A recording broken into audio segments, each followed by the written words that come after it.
Assalamualaikum warahmatullahi wabarakatuh. Al-Fatihah. A'udzubillahi minasyaitonir rajim. Bismillahirrahmanirrahim. Alhamdulillahi rabbil alamin. Ar-Rahmanir Rahim. Maliki yaumiddin. Iyyaka na'budu wa iyyaka nasta'in. Ihdinas siratal mustaqim. صراط الذين أنعمت عليهم غير المغضوب عليهم ولا الضالين آمين. الحمد لله رب العالمين الذي هدانا لهذا الإسلام وما كنا لنهتدي لولا أن هدانا الله. أشهد أن لا إله إلا الله وحده لا شريك له وأشهد أن محمدا عبده ورسوله. ربنا افتح بيننا وبين قومنا بالحق وأنت خير الفاتحين فسيكفيكهم الله وهو السميع العليم. أما بعد. Muslimin dan muslimat yang dirahmati Allah Subhanahu wa taala sekalian. Alhamdulillahi taala, kita memanjatkan kesyukuran kepada Allah Subhanahu wa taala. Dengan keizinannya kita dapat sama-sama dipertemukan pada pagi ini. Alhamdulillah. Mudah-mudahan diberkati dan dirahmati Allah Subhanahu wa ta'ala, insya-Allah. Muslimin dan muslimat, insya-Allah pada pagi ini seperti biasa kita akan sambung perbahasan dan perbincangan menggunakan kitab Al-Azkar, dan kita sambung bacaan di dalam kitab lama muka surat 785 pada perenggan dari Syakal bin Humaid radhiyallahu anhu. Ia berkata, kitab ibu-ibu 635 Mana satu? 635. 635. Baik. Bismillahirrahmanirrahim. Dari Syakal bin Humaid radhiyallahu anhu, ia berkata, Qultu ya Rasulullah, allimna du'aan. Qala qul Allahumma inni a'udzu bika min syarri sam'i wa min syarri basari wa min syarri lisani wa min syarri qalbi wa min syarri maniyyi. Daripada Syakal bin Humaid radhiyallahu anhu, ia berkata, aku berkata kepada Rasulullah sallallahu alaihi wasallam, ajarilah kepadaku suatu doa. Lalu baginda bersabda, bacakanlah olehmu, ya Allah, aku berlindung kepadamu dari pendengaranku, penglihatanku, lidahku, hatiku dan pemberianku yang berakibat buruk.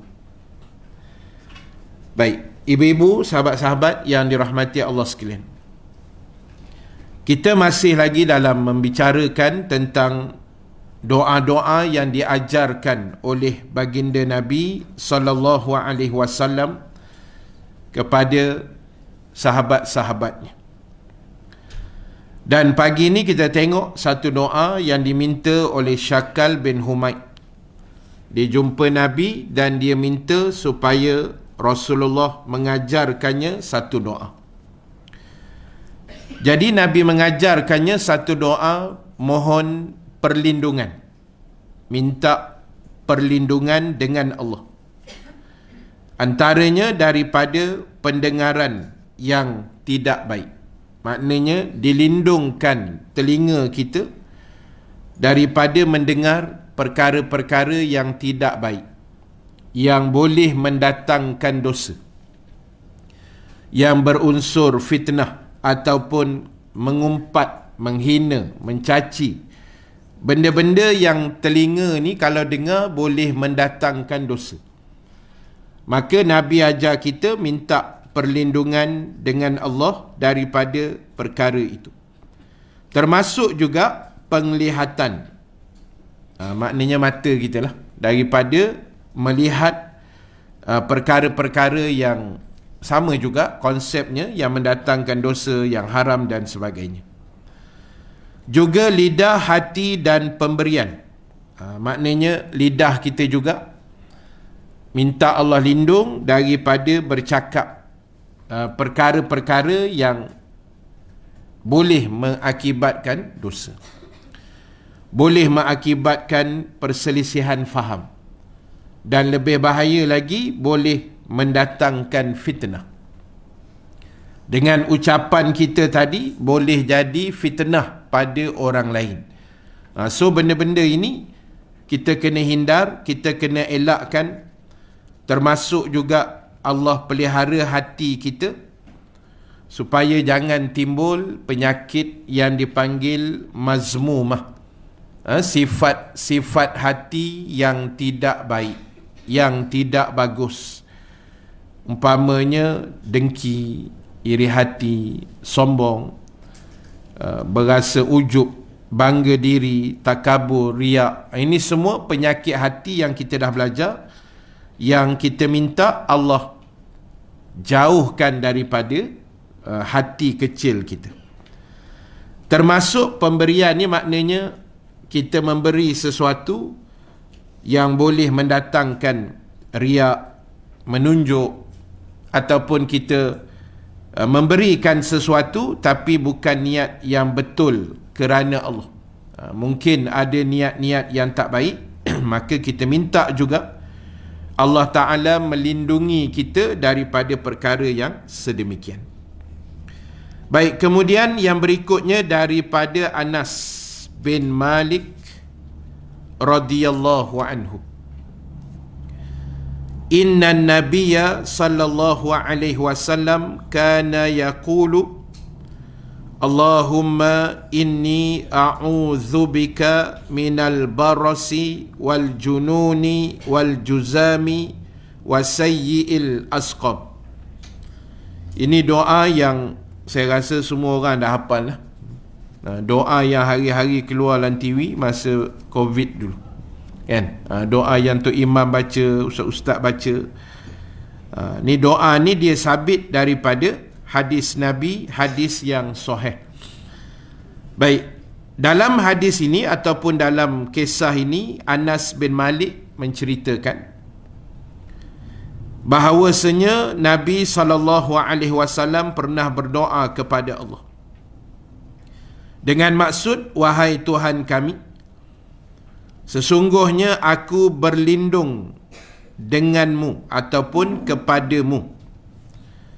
Yang pertama daripada penyakit sopak. Al-baros maknanya sopak. Al-barasi. Al-baros, sopak.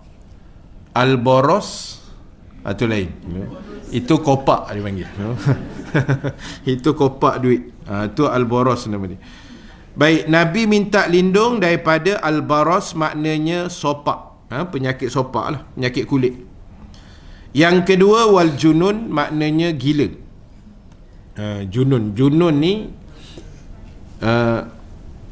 biasa orang sebut Laila Majnun ni. Laila Majnun. Naya orang nama Laila. Majnun tu gila, kan? Junun tu gila. Jadi kalau saya pernah sebutlah barangkali dalam kaedah bahasa Arab, bila huruf jim bertemu dengan huruf nun, dia akan memberi maksud yang kita tak boleh nak nampak. Contoh, janin ni baby dalam perut. So janin kita tak nampak lah secara zahir. Yang kita nampak perut ibu saja. Yang dalam kandungan tu kita tak nampak. Itu konsep bahasa Arab. Jin, jimnun, jin pun tak nampak, kecuali dia merupa lah. Ataupun satu lagi dia panggil junun, gila tadi. Kan? Gila ni yang tak nampak adalah akalnya. Akalnya sudah hilang. Itu dia panggil hilang akal. Dia panggil junun. Lagi disebut junnah. Junnatun ni perisai. Jadi orang yang berada di belakang perisai itu kita tak nampak. Dia berlindung. Jadi itu konsep.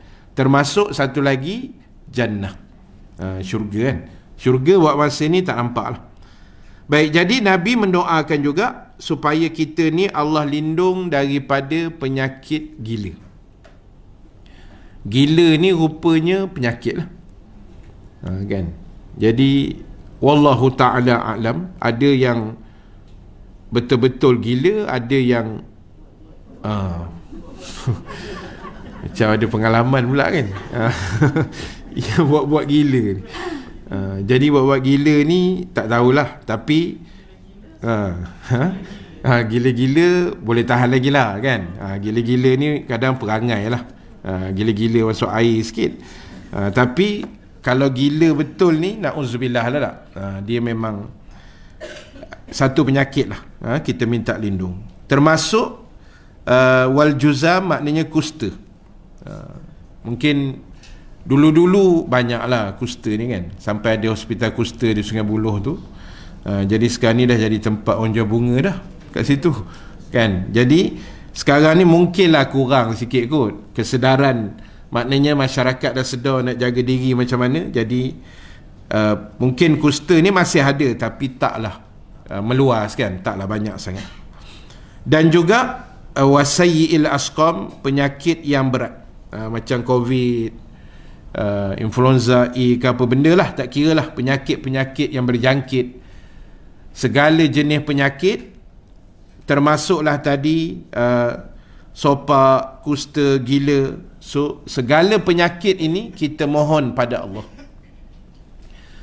supaya Allah Ta'ala mengangkat penyakit-penyakit ini, khususnya daripada tubuh badan kita lah kan. Sebab secara fitrah dia, ibu ayah sekalian, semua orang dia nak sihat kan. Semua orang dia nak sihat aja. Tak ada orang yang suka nak sakit, tak ada. Semua orang kalau boleh nak sihat walafiat sepanjang masa. Tapi itulah kehidupan kita ni, dia macam-macam. Kadang-kadang, bukan kadang-kadang, memang Allah Ta'ala menguji kita dengan kepelbagaian penyakit. Ada orang sihat daripada muda sampai ke hujung usia, kadang-kadang dia sakit sikit kan. Di hujung usianya tu dia sakit. Jadi apa pun kita minta dan mohon pada Allah supaya sebolehnya lah tubuh badan kita ni sentiasa segar, sentiasa sihat, sentiasa kuat, sentiasa bertenaga kan. Tapi ia bergantung juga pada usaha dan ikhtiar kita lah. Pemakanan terutamanya, penjagaan kesihatan, itu benda-benda yang kita kata dia boleh membantulah. Yang lain tu kita serah pada Tuhan, pada Allah. Tapi konsep agama ajar usaha dan juga ikhtiar. Itu sangat penting kan. Penjagaan kesihatan itu sangat penting untuk kualiti kesihatan tubuh kita masing-masing. Ada orang dia tak boleh habuk sangat, dia bersin, dia allergic lah. Baru kemas-kemas sikit kapet dah bersin 14 kali. Kucing pun terkejut tengok kan, kenapa dah tuan aku ni.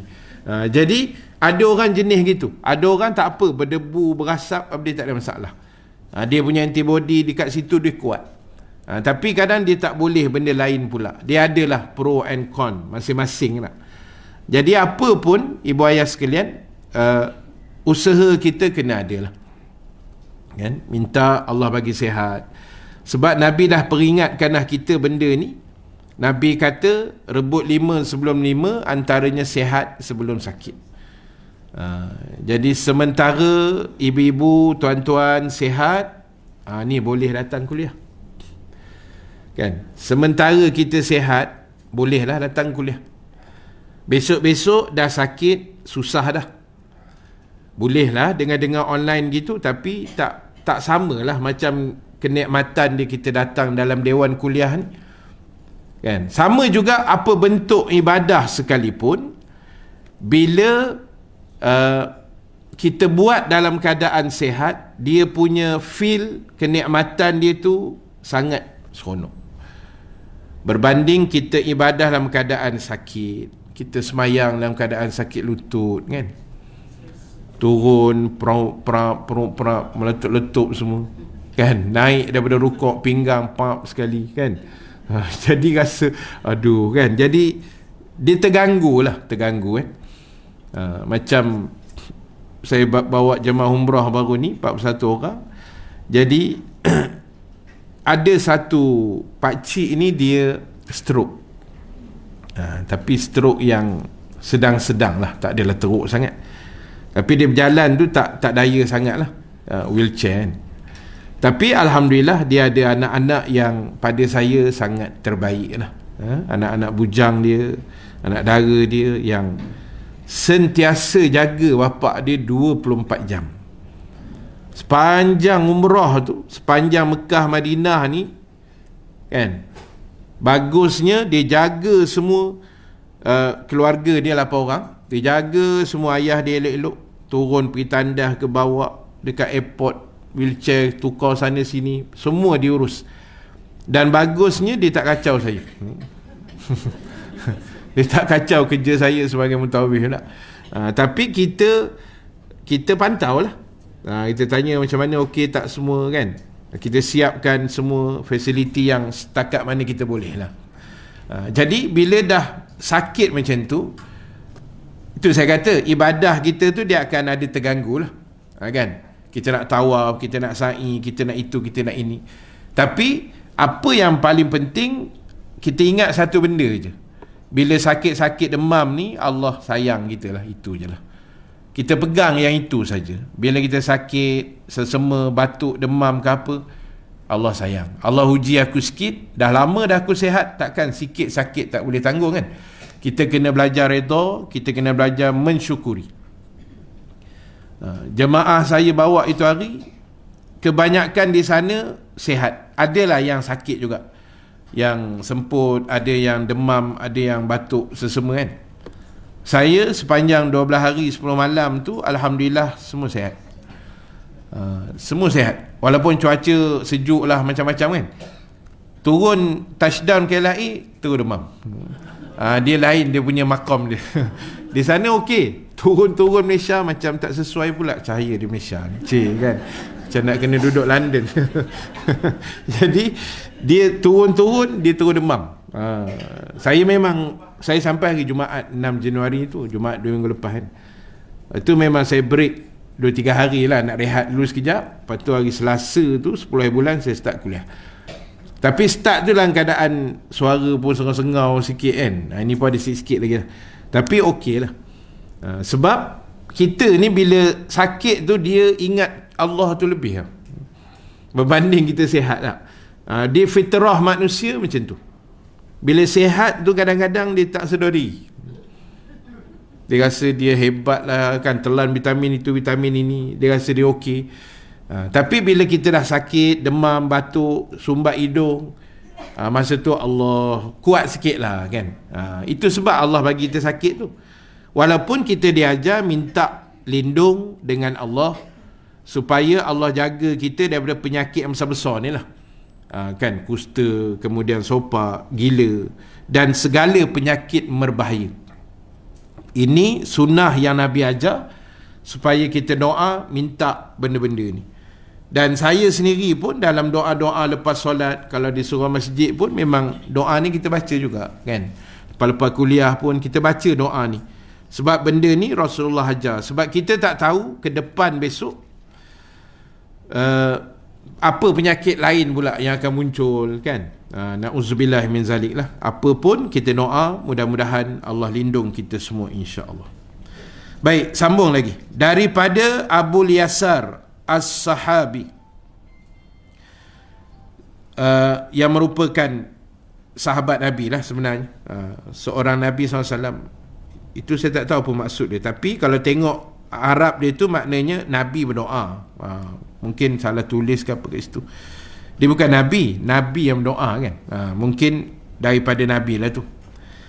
Inna Rasulullah sallallahu alaihi wasallam kana yad'u Allahumma inni a'udzubika minal hadmi wa a'udzubika minat taraddi wa a'udzubika minal gharaqi wal haraqi wal harami wa a'udzubika an yatakhabbatani asy-syaitan 'indal maut wa a'udzubika an amuta fi sabilik mudbiran wa a'udzubika an amuta ladiqan wa fi riwayatin wal ghammi. Sesungguhnya Rasulullah sallallahu alaihi wasallam pernah berdoa, Ya Allah, aku berlindung kepadamu dari kehancuran dan kebinasaan. Dari kehancuran, dan aku berlindung kepadamu dari kebinasaan. Jadi doa ni ibu ayah sekalian, doa yang umum. Maksud dia mungkin kebinasaan harta benda, kehancuran harta benda, wang ringgit, pekerjaan, ataupun apa jugalah yang boleh menyebabkan kehancuran dalam kehidupan kita. Nabi ajar kita minta perlindungan dengan Allah. Dan kemudian minta juga berlindung daripada tenggelam, kebakaran dan tua bangka. Tua bangka ni hadis Jadi minta lindung daripada tenggelam. Maknanya kita naik bot, naik feri, naik kapal, apa semua, minta lindung lah daripada tenggelam kan. Mungkin kita ada pengalaman naik feri pergi Pangkor, pergi Langkawi kan, kalau di Malaysia. Saya ada juga pengalaman masa di Mesir dulu, naik kapal. Nama dia kapal As-Salam. Kapal As-Salam ni besar, macam cruise. Besar lah, beribu orang boleh muat lah dalam tu, beratus beribu kot. Jadi daripada Port Suez kita pergi Port Jeddah. Suez di Mesir, pergi ke Port Jeddah. Masa tu pergi buat umrah, masa mengaji tu. Nak naik kapal terbang, duit tak apa ada, so kita naik kapal macam Titanic tu lah. Jadi bila naik itu 3 hari 2 malam. Lama lah perjalanan dia, 3 hari 2 malam. Cuma saya naik tu tahun 95. Saya sampai Mesir 93. Setahun sebelum saya pergi Mesir tu, satu kejadian berlaku 92. Bila mana kapal yang sama daripada Suez pergi ke Jeddah, dia telah karam dan tenggelam. Sebab dia punya tukang bawa dia panggil apa? Pilot, bukan pilot lah. Kapten. Kapten. Dia punya kapten dia ikut shortcut. Dia contoh gini, sini Port Suez, sini Port Jeddah. Dia kena turun sampai ke bawah, baru dia naik atas balik. Ini dia turun sekerat, lepas tu dia pancung sini, dia naik atas. Dia turun sekerat tu tak boleh, sebab batu karang banyak. Jadi tak tahulah apa hal masa tu, dia turun tu sekerat je, dia tak sampai ujung. Maknanya dia potong shortcut, akhirnya pecah kapal, tenggelam. Jadi ada yang terlibat dalam tu student kita lah, rakyat Malaysia kita yang mengaji Mesir masa tu. Ada yang meninggal. Dan ada seorang sahabat saya masih hidup sampai hari ni. Dia cerita pengalaman dia masa pecah tu, dia yalah dah pecah kapal apa semua kan, dia pun terapung dekat laut. Jadi dia dapat berpaut pada sekeping papan. Masa tu pelampung dah tak tahu hala ke mana lah, jaket keselamatan apa semua dah tak tahu hala ke mana. Jadi dia dapat berpaut tu pada sekeping papan. Tak tahulah berapa lama tempoh tu sehingga datang pasukan penyelamat semua, dan alhamdulillah dia hidup lah. Jadi itu sebab Nabi kata minta lindung daripada tenggelam, termasuklah mati lemas kan. Musim-musim banjir tu hari ni ada juga yang lemas, jadi kena hati-hatilah benda tu. Dan juga kebakaran. Kebakaran ni kita kena alert jugalah setiap kali kita keluar rumah, terutama Swiss yang penting, yang main Swiss yang besar-besar, kita kena cek selalulah. Kadang-kadang yalah, biasa orang perempuan dia nak keluar rumah, dia nak pergi jalan ke mana ke, dia akan iron baju kan. Jadi bila iron tu pastikan tutup kan. Kadang saya kalau travel mana-mana, itu benda pertama yang saya akan cek kan. Kadang sampai 2-3 kali keluar masuk rumah.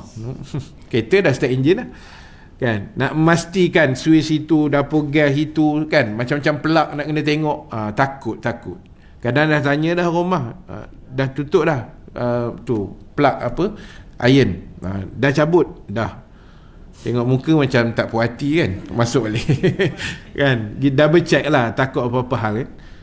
Takut balik terbakar melopong itu kan. Jadi itu kena ni lah, kena usahakan juga. Dan juga tua bangka ni maksud dia terlalu tua sampai kepada tahap nyanyuk. Nyanyuk, na'udzubillah. Sebab bila nyanyuk ni, minta maaf sebutlah, kadang-kadang dia dah lupa semua kan. Kencing berak dia pun dah tak tahu ke mana. Kadang dia dah makan, dia kata dia belum makan. Kadang dia belum makan, dia rasa dia dah makan. Kan, orang tua ni. Jadi ada kaedah yang ulama ajar, ulama pesan, kalau kita tak nak tua yang bersifat macam tu. Kalau tua biasa-biasa okey lagi kan. Tua yang bersifat nyanyuk ni kata ulama, yang pertama, tapi benda ni kena buat masa muda. Tapi dah ibu-ibu pun saya tengok tak berapa nak muda sangat. Tapi saya bagi tahu je lah. Saya bagi tahu je, boleh buat lagi, boleh buat, jangan risau. Sebab umur kita panjang lagi insya-Allah. Kan? Yang pertama kata ulama, rajin-rajin baca Quran. Rajin baca Quran supaya otak kita tu terangsang dengan ayat Quran. Dia ada link sentiasa dengan ayat Allah. Sebab ayat Allah ni dia mukjizat, ibu-ibu sekalian. Kan? Bila hari-hari baca Quran, rajin-rajin baca Quran, benda tu dia ada link dengan otak kita sebenarnya. Kan? Dia ada link dengan tubuh kita. Dan yang kedua, ulama pesan untuk mengelak nyanyuk ketika tua ni, rajin-rajin juga bangun malam. Bangun malam. Dua benda itulah antaranya lah yang besar lah. Jadi kalau dua benda ni kita dah biasa buat, dan kita sedang buat dan akan teruskan buat, insya-Allah, biiznillah. Kan, ini ikhtiar kita. Apa pun Allah Ta'ala yang menentukan. Jadi kalau kita dah biasa amal benda-benda macam ni, insya-Allah tua kita besok tak adalah sampai tahap nyanyuk, lupa dan sebagainya, insya-Allah. Baik, kemudian aku berlindung kepadamu dari kemasukan syaitan ketika saat nak meninggal dunia. Jadi tuan-tuan, ibu-ibu sekalian, kita pun tahu antara saat yang sangat getir bagi seorang hamba sebelum dia nak mati adalah gangguan syaitan.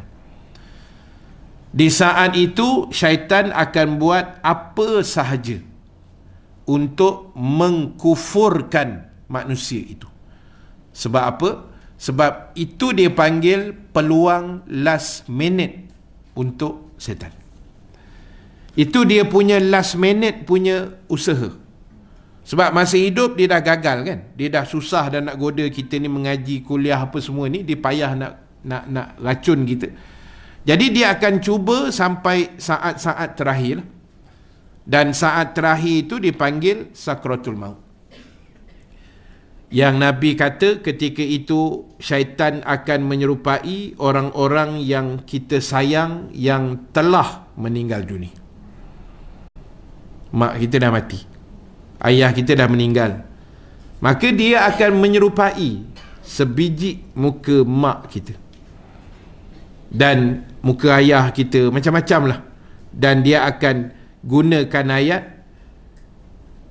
mak ni mati dalam keadaan yang baik, iaitu mati dalam Yahudi, mati dalam Nasrani, maka hendaklah kau ikut macam mana mak mati. Kalau kau sayang mak, kau ikutlah macam mak mati. Na'udzubillah. Jadi benda-benda macam ni Nabi ada cerita dalam hadis. Sebab itulah Nabi pula tolong bagi doa untuk kita juga, supaya berlindung dengan Allah, minta Allah jauhkan kita daripada kemasukan atau gangguan-gangguan syaitan di saat ketika kita nak meninggal dunia. Sebab itu kata ulama, sunat kita ada dekat ujung kepala orang yang sedang nazak. Dan kalau boleh yang ada dekat ujung kepala tu biarlah orang-orang yang kalau nak kata alim sangat, tidaklah. Mana orang-orang yang bolehlah membisikkan kalimah syahadah tu. Dia jangan ramai sangat, kan? Kalau ada pun ramai-ramai situ tak apa. Cuma yang buat kerja tu biar seorang je. Sebab ulama' kata bila kita dah bisikkan kalimah syahadah tu kita tengok dia dah nazak, kita pun bisik, kita beritahu kat telinga dia, kita kata, ayah, cuba ayah ikut apa yang saya baca, la ilaha illallah, kan? Paling tidak kita sebut yang itulah, kalimah la ilaha illallah. Katalah kita dengar ataupun kita nampak mulut dia bergerak mengikut yang kita baca tadi, kita nampak gerak bibir dia sama tak? Ulama' kata bila dia dah sebut gitu, kita diam-diam sudah. Kita diam, kita perhatikan dia. Adakah dia dah sebut tu dia diam sampai habis hayat dia? Kecuali kata ulama' lepas dia sebut kumat kamit tu, dia merepek benda lain, dia bercakap benda lain, entah apa-apa dia racau je kan. Sebab nak mati ni biasa dia akan jadi macam tu. Bukan biasalah, kadang-kadang jadi juga. Benda yang dia dah menjadi habit dalam dunia, dia akan jadi masa nak mati, kan? Dia sibuk dengan harta ke, dengan tak apa-apa ni, dia akan sebut benda tu. Jadi kalau dia dah sebut kalimah lain, maka sunat pula bagi orang tadi ni bisik lagi. Sebab itu kena ada seorang, jangan ramai, nanti kawan tu pula pening. Dia dah nak mati kan, lepas tu ramai pula, mati terus kawan tu. Jadi kita ni biar ada seorang saja, yang kepala lead dia tu biar ada seorang yang memerhatikan, memantau nak sampai habis hayat. Sebab saat itu memang syaitan akan menggunakan kudrat dia habis-habis untuk menggoda anak Adam. Jadi yang lain tu berzikir ke, baca Yasin ke, tak ada masalah, tak ada apa, kan? Baca je lah apa-apa, niat untuk kawan yang sedang nazak. Kalau ada lagi umur dia, Allah bagi lagi. Kalau tak ada, Allah ambil dengan cara yang baik lah. Macam tu. Baik, kemudian Nabi ajar, aku berlindung kepadamu dari kematian yang terpaling dari jalanmu yang engkau redai. Maksud dia minta mati dalam keadaan yang baik. Jangan Allah matikan kita dalam keadaan mati yang tidak baik. Na'udzubillahi min zalik. Mati selepas buat maksiat, mati dalam keadaan tak sempat nak semayang, ataupun mati dalam keadaan tak semayang juga, kan? Janganlah. Sebab kita tak tahu mati ni rahsia. Dua benda tentang mati yang kita tak tahu. Nombor satu, bila, dan yang kedua, di mana, lokasi, kan? Dan ketiga, sebab lah. Sebab mati pun kita tak tahu juga. Sekarang ni kita hidup, kan? Kita tak tahu aku mati besok sebab apa, tak tahu. Sakit ke, accident ke, kan, tercekik biji cempedak ke, tak tahu. Sebab mati tu tak tahu. Di mana nak mati tak tahu. Bila nak mati tak tahu. Sebab benda ni Allah Ta'ala rahsiakan. Dan alhamdulillah ibu ayah sekalian, mati itu menjadi rahsia. Itu memudahkan hidup kita sebenarnya. Kalau tahu, masalah. Betul saya cakap, kan? Kita dah lama tak jumpa, kan? Apa khabar Ustaz? Sihat? Alhamdulillah. Akak sihat? Akak bila nak mati? Saya lagi 2 minggu je Ustaz. Udah. Nak ajak borak pun tak berani dah. Dah tinggal 2 minggu je, kan? Jadi bila tak tahu tu, bolehlah senyum-senyum sikit, happy-happy sikit lah. Jadi maknanya ada hikmah sebenarnya. Sebab itu Allah buat ni bukan saja. Allah lebih tahu. Kalau aku bagi tahu tarikh mati ni sekarang, satu benda pun manusia tak jadi kerja, kan? Kita dah kemurungan pula rasanya. Yalah, kan? Sebab kita dah tahu bila nak mati. Jangan minta maaf saya sebutlah tak. Jangan kata yang itu. Katalah satu orang manusia. Saya tak kata ibu-ibu lah. Tak. Doktor kata ibu dah ada kanser stage 4. Contoh minta maaf contoh. Lepas tu doktor kata kalau ikut pengalaman saya sebagai doktor ni, dengan keadaan ibu begian-begian ni, paling tinggi 6 bulan. Doktor biasa kata gitu, kan? Dia cakap berlapik berdasarkan ilmu saya begian-begian. Tapi yalah, kuasa Allah kita tak tahu. Tapi bila doktor dah kata 6 bulan, kita jadi macam mana? Kan? Kita akan down, kita akan jadi, ya Allah, aku dah tak berguna dah tinggal 6 bulan. Nampak?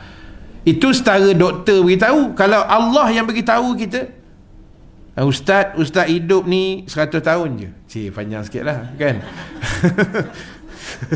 100 tahun je Ustaz. Ni baru 48, tahun ni 49, okey lah, lambat lagi, kan? Jadi kalau Allah kata 50 je, sudah, kan, tinggal setahun lebih. Jadi lebih baik tak tahu tu daripada tahu. Dan Allah lebih tahu, sebab tu dia atur gitu.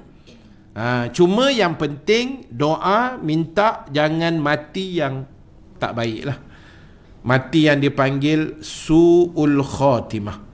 Allahu Akbar. Ya, minta lindung. Dia macam ni. Kita dah doa dah hari-hari dah. Hari-hari doa, Allahumma khtim lana bihusnil khatimah. Ya Allah, matikan kami dengan mati yang baik. Wala takhtim alaina ya Allah bisu'il khatimah. Jangan kau matikan kami mati yang buruk. Itu cantik dah. Hari-hari kita minta benda yang sama. Tapi ingat, satu pesanan Sayyidina Umar bin Al-Khattab radhiyallahu anhu. Sayyidina Umar letak kaedah tu sangat simple, macam senang, tapi benda tu memang betul sebenarnya. Sayyidina Umar kata, kalau kamu nak mati baik, hidup kena jadi orang yang baik. Senang aja. Nak mati baik, kata Sayyidina Umar, hidup kena jadi orang baik. Orang yang baik mengikut acuan agama, baik yang diiktiraf oleh agama. Itu maksud dia. Kan? Jadi kita nak mati baik, hidup sekarang ni kena jadi orang baik. InsyaAllah kita akan mati baik, InsyaAllah. Dan logik dia memang macam tu pun. Kalau hidup bertunggang langgang, tak semayang, merompak, menyamun, fitnah orang, agak-agak boleh mati baik tak? Logik tak?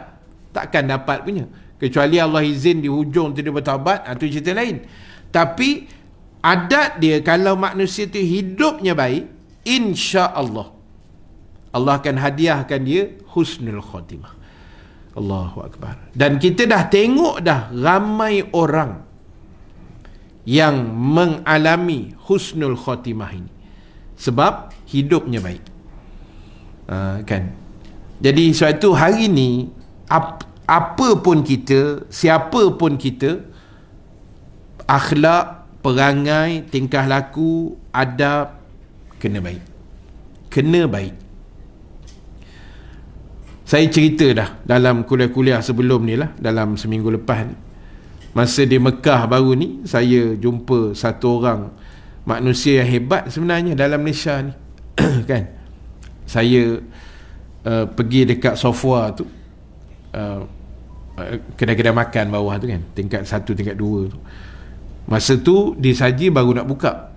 Dia buka hari Jumaat, saya pergi tu hari Khamis, belum buka lagi lah, pergi kedai lain. Jadi table saya duduk tu saya seorang je, kosong kan, saya seorang duduk situ. Dan datang suami isteri, dia kata, Haji kosong ke meja ni? Saya kata kosong tuan, bolehlah nak tumpang sembang-sembang, borak-borak kan. Dia pun duduk sembang-sembang. Tanya daripada mana? Dia kata saya dari Putrajaya. Ustaz daripada mana? Saya daripada Sungai Buloh. Dekat penjara ke? Luar. Jangan dalam tu, luar, kat luar kan. Jadi saya kata, tuan kerja apa? Dia kata government, kerja kerajaan, quarters Putrajaya. Kerja di mana? Bukit Aman. Saya dah berdebar dengar Bukit Aman ni, kita dah risau dah kan. Tanya kerja apa? Dia kata, Haji, saya lah timbalan Ketua Polis Negara.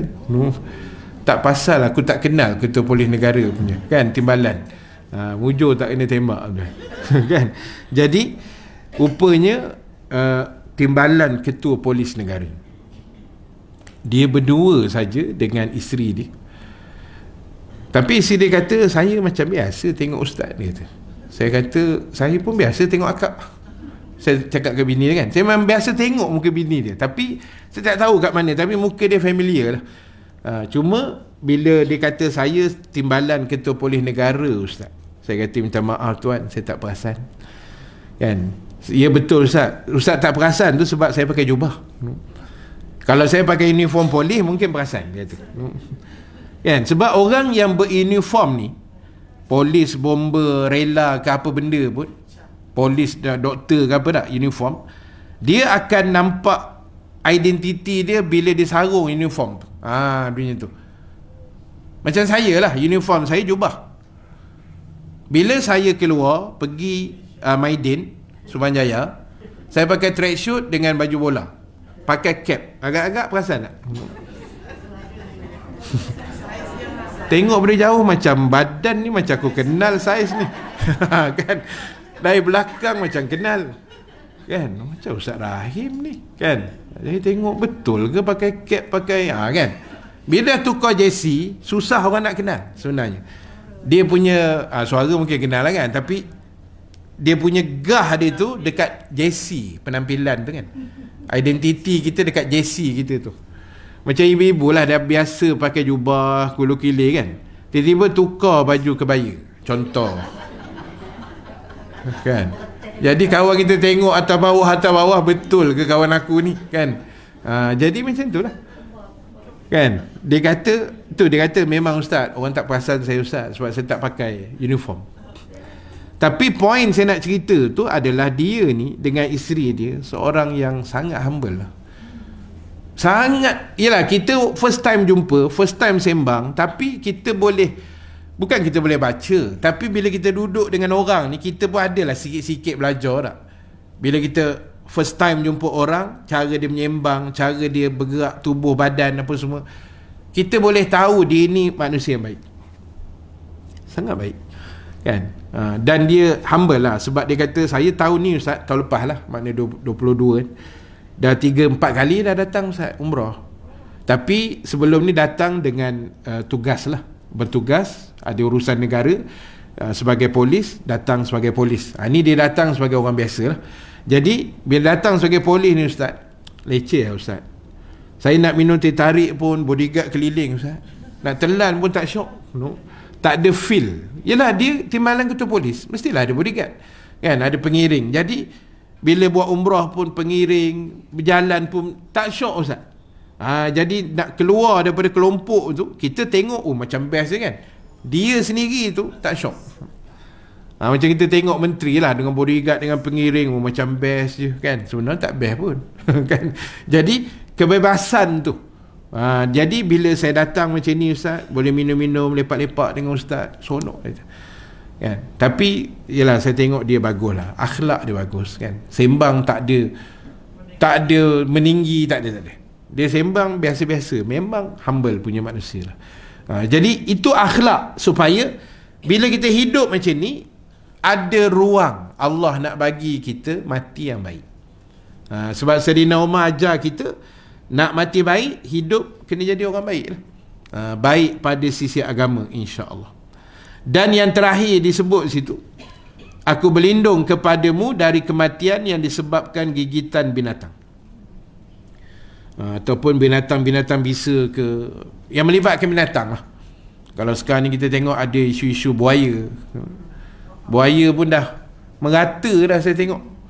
Dekat Melaka, dekat, maksud dia dekat tempat awam lah, bukan kat zoo. Dekat pantai kan. Kat zoo memanglah penuh buaya. Kalau kat luar zoo, buaya darat pula. Jadi dekat laut ni, kat Sungai Kelang kan, elok je terapung, panjang pula, besar.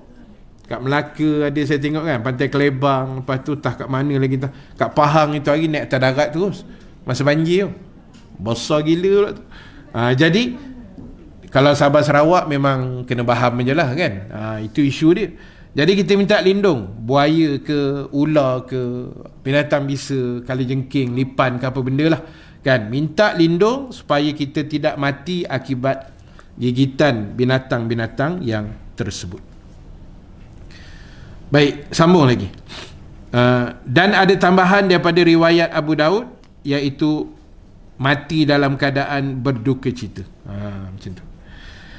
Baik, daripada Abu Hurairah radhiyallahu anhu, kana Rasulullah sallallahu alaihi wasallam yaqulu Allahumma inni a'udzubika minal ju' fa innahu bi'sad daji'u wa a'udzubika minal khiyanah fa innaha bi'satil bitanah.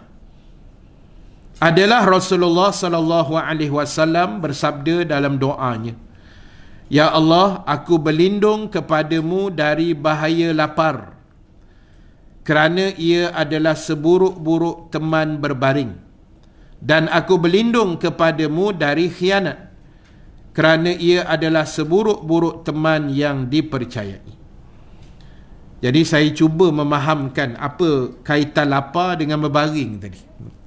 Kan? Bila Nabi kata, aku berlindung kepadamu dari bahaya lapar, kerana ialah adalah seburuk teman berbaring. Maksud dia barangkali mungkin kalau saya salah saya minta maaf lah. Mungkin maksudnya di sini bila kita lapar ni kita nak baring pun tak selesa. Itu maksud dia lah. Kan? Bila kita kenyang tu seronok nak tidur lah. Bila kita lapar ni bergolek sana sini tak jadi apa. Jadi Nabi minta perlindungan supaya dihindar dari bahaya kelaparan, kemelaratan, ataupun orang panggil ialah lapar lah kot. Kalau lapar-lapar ni apa istilah dia? Kebuluran. Saya nak sebut yang tu tadi, kebuluran kan. Minta lindung daripada kebuluran, kekurangan makanan dan seumpamanya. Dan yang kedua daripada khianat, sebab ialah seburuk-buruk teman yang dipercayai. Sebaik-baik teman adalah teman yang dipercayai. Maka seburuk-buruk teman adalah khianat. Jadi khianat ni jangan buat main kan. Dia boleh berlaku dalam keluarga, adik-beradik, kawan-kawan kan. Ramailah, banyaklah bendanya. Jadi apa pun biarlah, kalau boleh kita doa Allah anugerahkan kita rakan-rakan yang baik, yang sentiasa beramanah dengan kita, insya-Allah. Baik, saya habiskan sikit lagi daripada Sayyidina Ali bin Abi Talib radhiyallahu an karamallahu wajhah. Inna mukatiban ja'ahu faqala inni ajastu an kitabati fa'inni qala ala u'allimuka kalimatin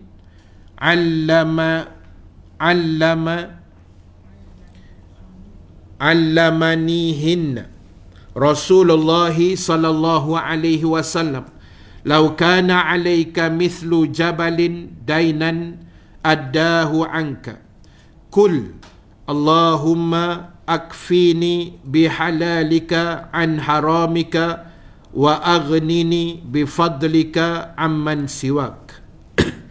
Seorang mukatib ni dipanggil hamba lah. Jenis-jenis hamba antaranya dipanggil hamba mukatib, yang dibebaskan dengan perjanjian oleh tuan dia. Baik, seorang abdi yang dijanjikan bebas telah datang kepada Saidina Ali. Lalu ia berkata, aku lemah, yakni tidak mampu membayar tebusan diriku untuk dimerdekakan. Dia kata, aku nak merdeka tapi tak ada duit nak tebus, nak bayar dekat tuan aku. Jadi dia minta tolong pada Saidina Ali.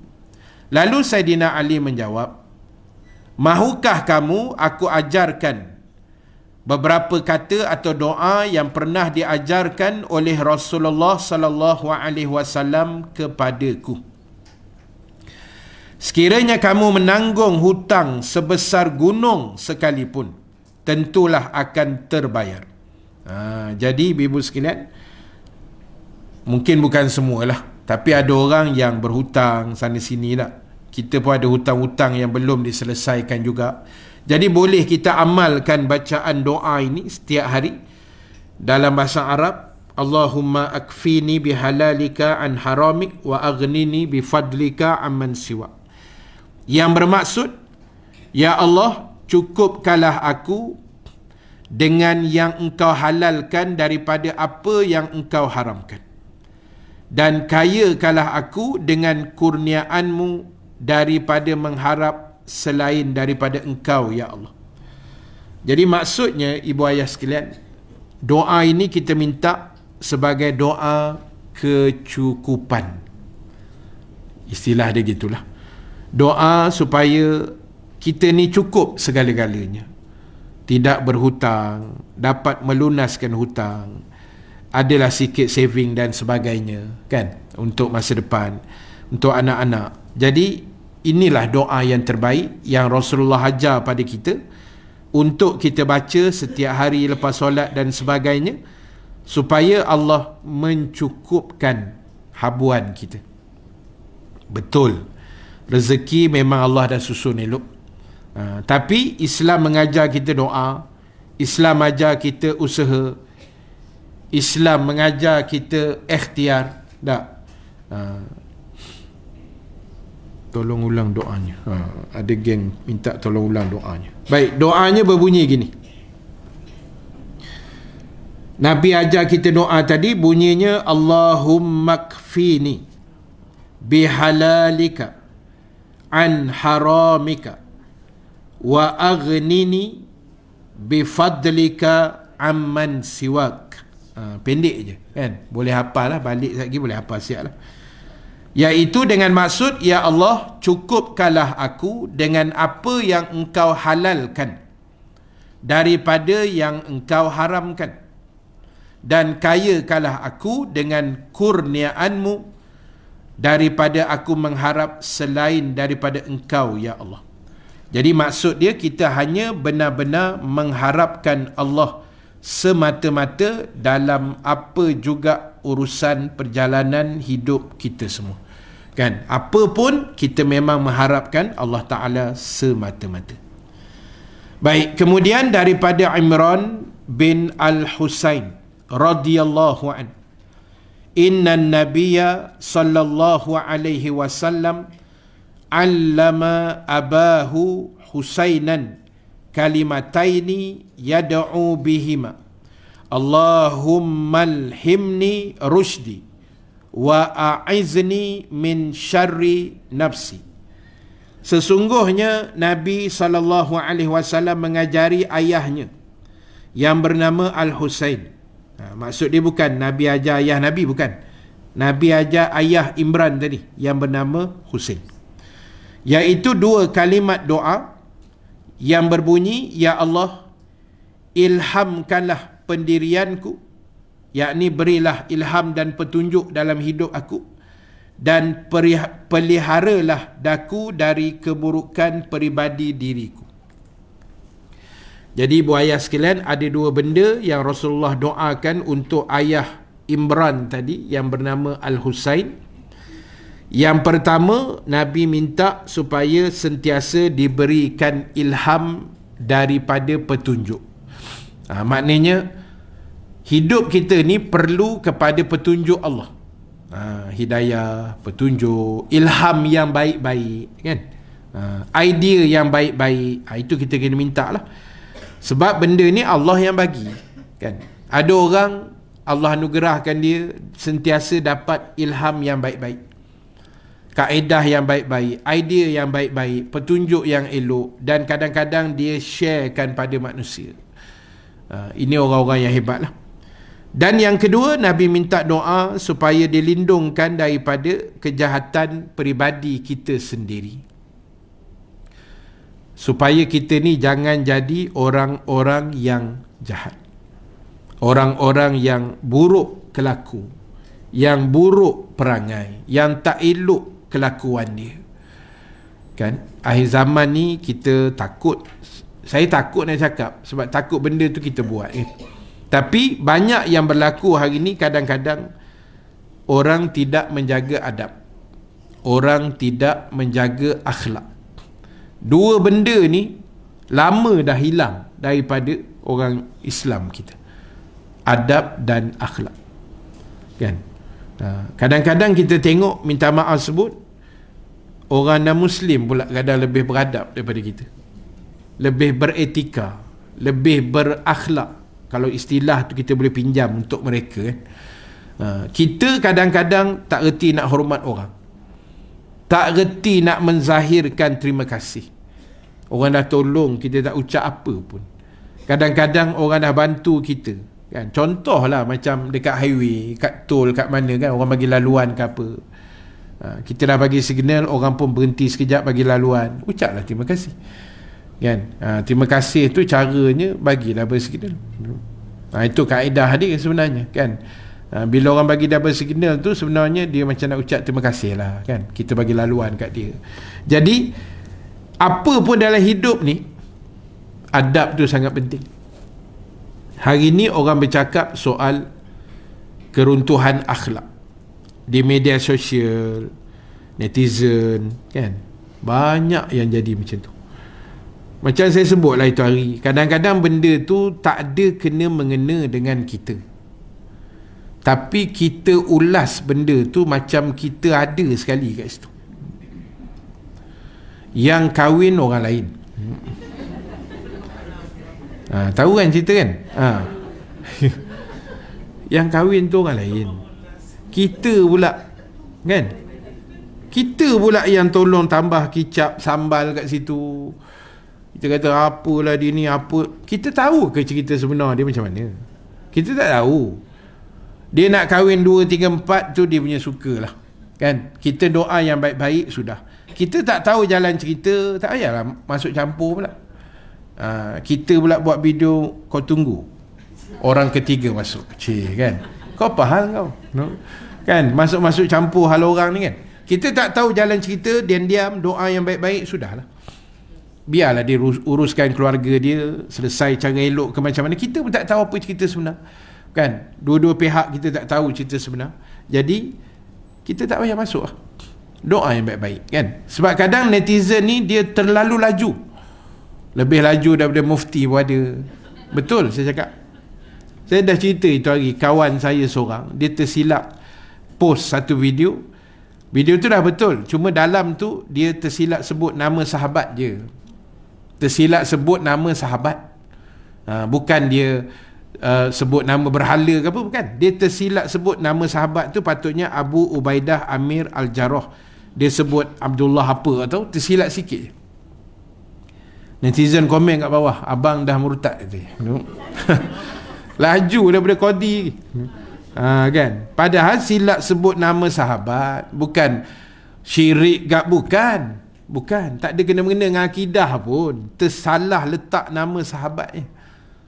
Dia kata abang wajib taubat nasuha, abang dah syirik, abang dah jadi Syiah, semua keluar, semua keluar. Hebat netizen. Jadi kita ni sepatutnya gunakan media sosial untuk kebaikan, kan, untuk share benda baik. Saya tengok banyak je orang yang share benda baik. Banyak tuan-tuan.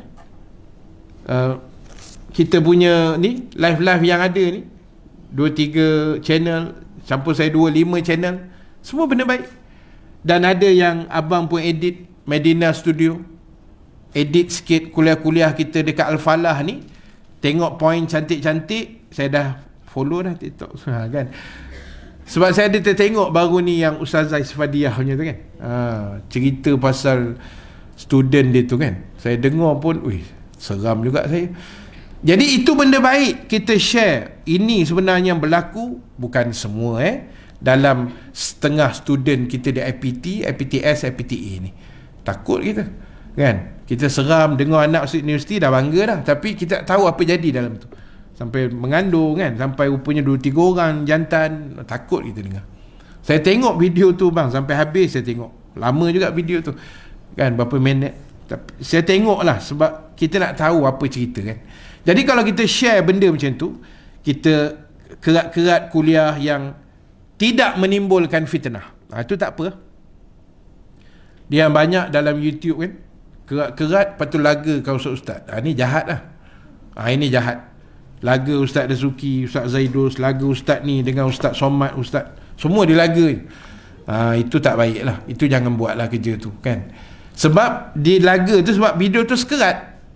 Jadi orang dengar tak tahu jalan cerita. Apa Ustaz ni cakap ni, Ustaz ni macam ni, mana satu nak ikut. Dah menyusahkan orang pula. Jadi jangan buat kerja gila gitu kan. Biar kita ni share benda yang baik.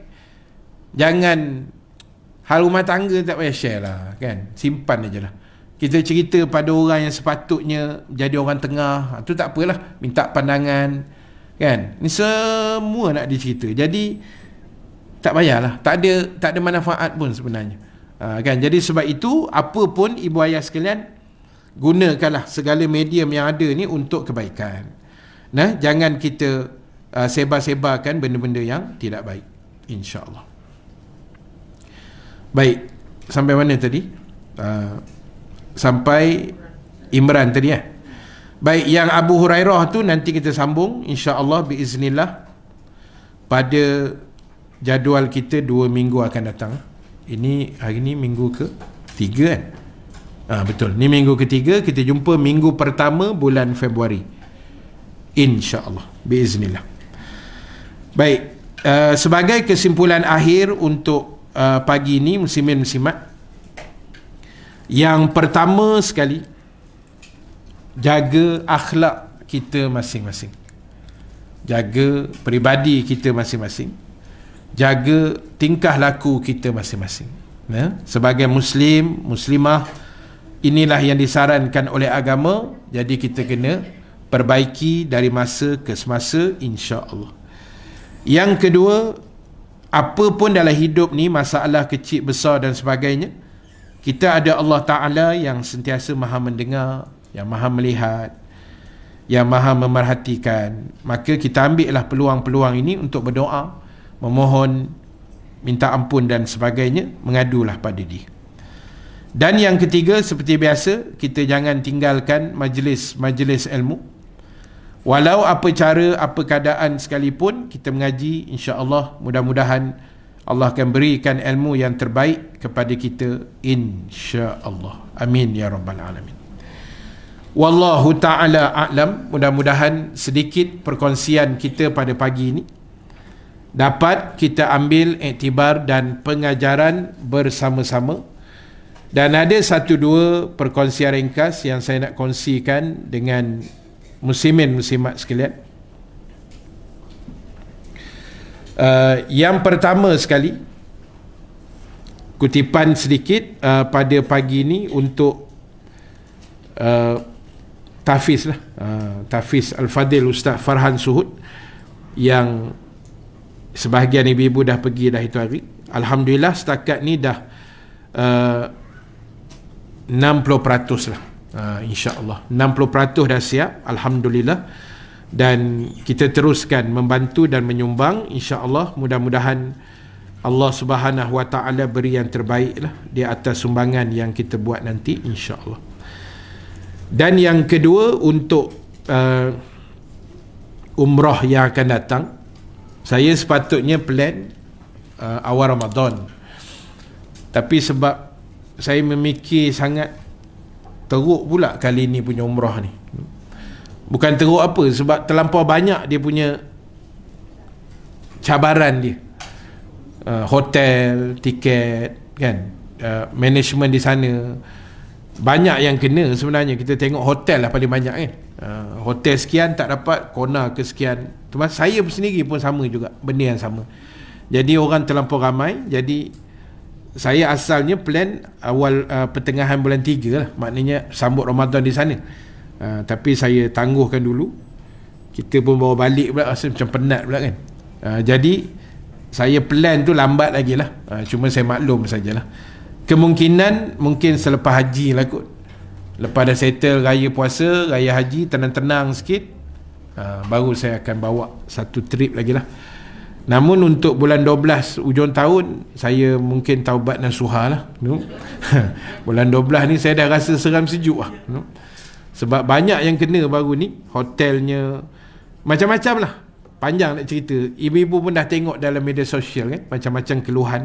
Jadi itulah yang terjadi sebenarnya. Sebab demand terlampau tinggi. Arab pula dia buat kepala dia. Dia tak ikut prosedur yang sepatutnya kan. Jangan kata dengan travel, ibu ayah sekalian.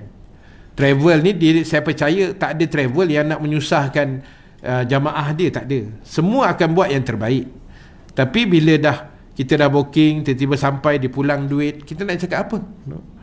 Kan? Dia bukan isu refund tu, isunya bilik tak ada. Engkau refund pada hari yang kami sampai, masalah. Jamaah akan mengamuk kan. Jadi kita nak salah travel pun tak boleh juga. Diorang dah buat habis baik lah saya rasa. Jangankan kata yang itu, DIY, yang pergi umrah secara DIY pun ada yang sangkut. Itu dia booking dalam booking.com. Kan, dia booking bilik daripada sini, booking.com. Sebab saya cerita ni, saya berani cerita sebab orang tu saya jumpa yang hadapi tu. Saya jumpa dekat Mekah, dekat sofa tu lah kan. Dia kata, Ustaz, saya DIY Ustaz, saya pergi berdua. Saya jumpa tu muslimat lah, dia pergi dengan adik perempuan dia, berdua je. Sampai Madinah Ustaz, hotel yang booking.com tu tak ada. Bukan tak ada, pergi bilik tak ada. Itu setara booking.com tu kan, yang guna apps yang ialah proper, yang dipercayai kan, satu dunia pakai. Tapi bila main dengan Mekah Madinah ni, dia tak jadi macam tu. Kan, sebab itu siapa yang nak pergi bulan 1, bulan 2, bulan 3 ni, kita nasihatkanlah sikit lah. Jangan letak expectation yang terlalu tinggi lah. Maksud saya terlalu tinggi ni, apa yang dah dicanangkan kita akan dapat. Jangan letak yang tu sangat, letak bawah sikit. Dia kata hotel kita depan 50 meter.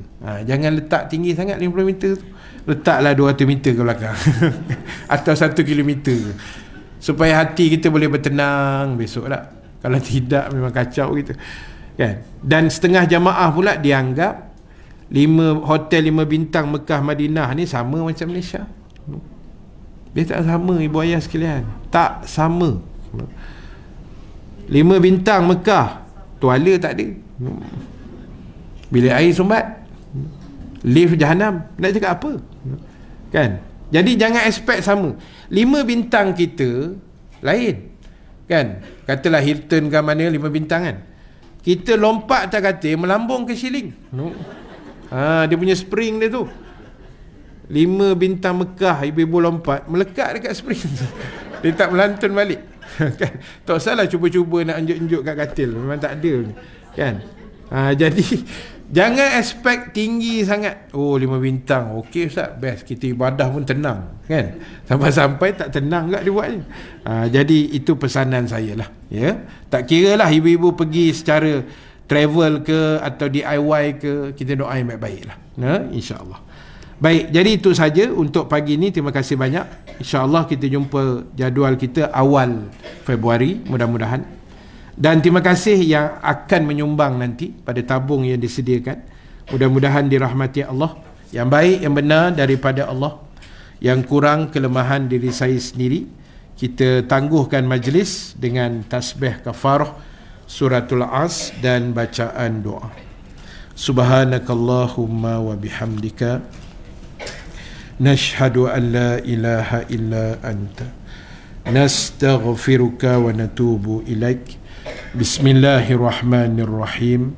wal asri innal insana lafi khusr illa allazina amanu wa amilus salihat wa tawasaw bil haqq wa tawasaw bis sabr.